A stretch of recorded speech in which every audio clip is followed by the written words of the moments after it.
Chers camarades, je vous salue au nom de notre Seigneur et Sauveur Jésus-Christ. Je suis votre humble serviteur de Dieu, le capitaine Eddy Boudzoumou. La parole de Dieu que nous voulons nous partager aujourd'hui, cette parole est tirée du livre d'Apocalypse au chapitre 3, le verset 11. Et le thème de cette parole nous dit « Retiens ce que tu as ». Je m'aurais donné lecture dans Apocalypse, le chapitre 3, le verset 11. Il est écrit, « Je viens bientôt, retiens ce que tu as, afin que personne ne prenne ta couronne. » Retiens ce que tu as. Cette parole est pour toi aujourd'hui. Retiens ce que tu as. Si cette parole est adressée à toi, parce que tu possèdes quelque chose que le Seigneur t'a confié. Chers camarades, j'aimerais dire à quelqu'un, Dieu nous a créés avec une couronne sur la tête. Une couronne de gloire et d'honneur. Elle représente notre autorité, mais aussi la bénédiction et la faveur de Dieu dans notre vie. Et en ces instants, il nous dit de retenir ce qu'il nous a donné.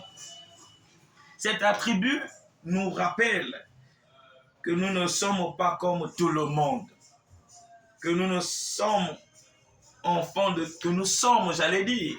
Dieu. Il a fait de nous des princes et des princesses et il nous a placés à la tête une couronne. Et cette couronne, aujourd'hui, bien-aimés dans le Seigneur, c'est la couronne de bénédiction. Cette couronne nous donne l'autorité nécessaire pour vaincre les difficultés auxquelles nous devons faire face. Mais afin que nous retenons cette couronne que le Seigneur nous a donnée, il y a des principes à conserver pour notre Seigneur Jésus-Christ. Personne ne dira qu'il n'a pas reçu quelque chose de la part de notre Seigneur et Sauveur Jésus-Christ. Il nous a dotés des talents, il nous a dotés des dons. Mais il nous demande de retenir ces dons ou de maintenir, si vous permettez, ces dons pour la gloire de notre Seigneur et Sauveur Jésus-Christ. Nous sommes forts et talentueux parce que Dieu a mis cette couronne d'honneur sur notre tête. Et nous avons à retenir cette couronne d'honneur pour la gloire de notre Seigneur et Sauveur Jésus-Christ. Il est important d'avoir conscience de cela, car la façon dont nous voyons déterminer le style de vie que nous mettons, cela nous approche de l'Éternel si nous menons une vie qui donne gloire à notre Seigneur et Sauveur Jésus-Christ. Qu'est-ce que nous devons faire? Chers camarades, je voudrais dire à quelqu'un, pour maintenir ce que le Seigneur nous a confié, nous devons nous battre pour garder cette couronne-là. Tu dois te battre pour garder ta couronne pour la gloire de notre Seigneur et Sauveur Jésus-Christ. J'aimerais dire à quelqu'un, lorsque le Seigneur s'adresse à Philadelphie de retenir ce qu'il avait, c'est parce que il était conscient que la tentation était là, la tentation était énorme et peut pousser le peuple de Dieu à relâcher. Parce que dans Apocalypse, le chapitre 3, le verset 11, cette parole est adressée à l'église de Philadelphie. Le Seigneur a réalisé que la tentation était énorme à Philadelphie. Et il s'adresse à l'église de Philadelphie pour dire de retenir ce qu'ils avaient. Parce que la tentation est énorme. Et je voudrais dire à quelqu'un aujourd'hui que le Seigneur t'adresse cette parole de retenir ce que tu as. Parce qu'il réalise qu'autour de toi, la tentation est énorme. Il dit de retenir.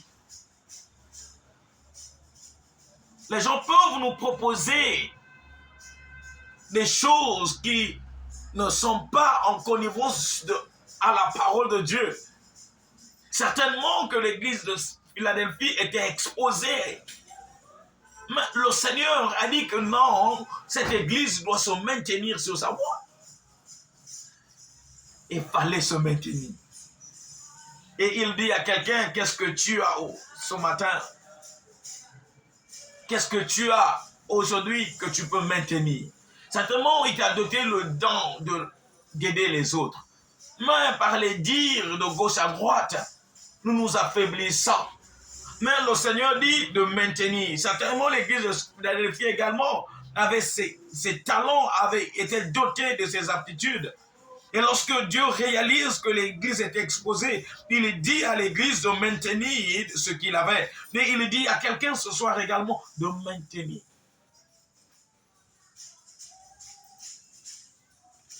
Maintiens ce que tu as. Garde ce que tu as.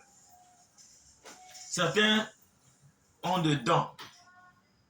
Par exemple, je peux dire, permettez le don de visiter autrui.